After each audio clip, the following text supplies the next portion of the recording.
हे गुरु बाबा तोरे आरती उतारो, तोरे चरण के बाबा आरती उतारो। बोलिए परम पूज्य गुरु घासीदास बाबा की।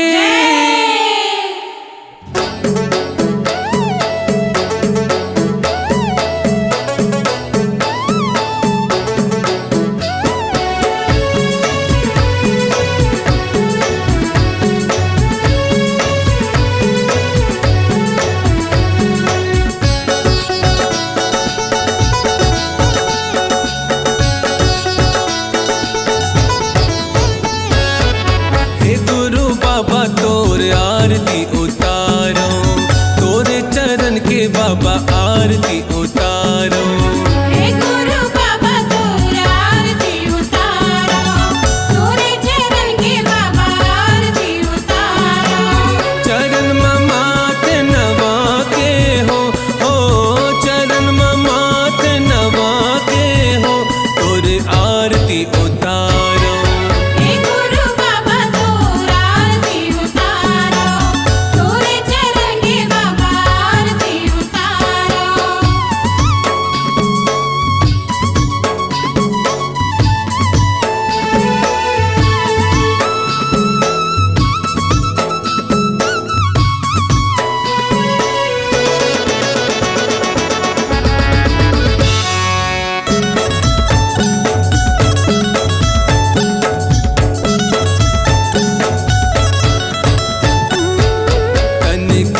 दिया बाबा मन के है बाती, तोरे चरण में जलावो दिन राती।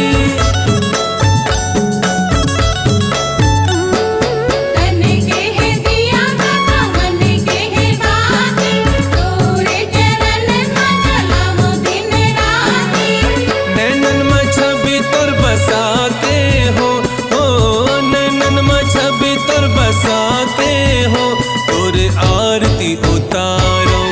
हे गुरु बाबा तोरे आरती उतारो, तोरे चरण के बाबा आरती उतारो।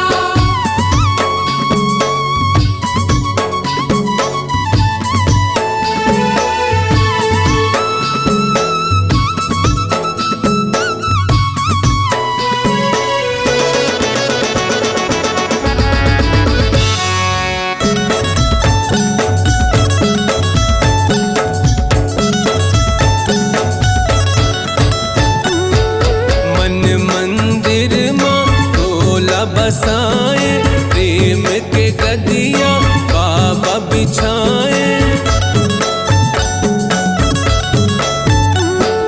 मंदिर माँ तोला बसाए, प्रेम के गदिया बाबा बिछाए।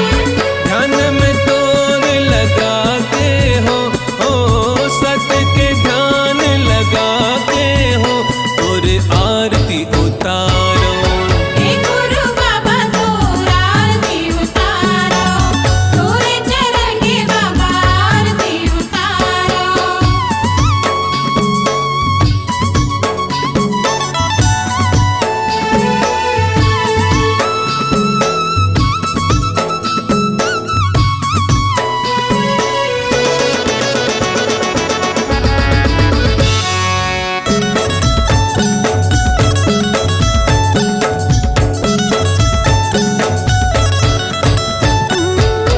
अरे ये सभा माँ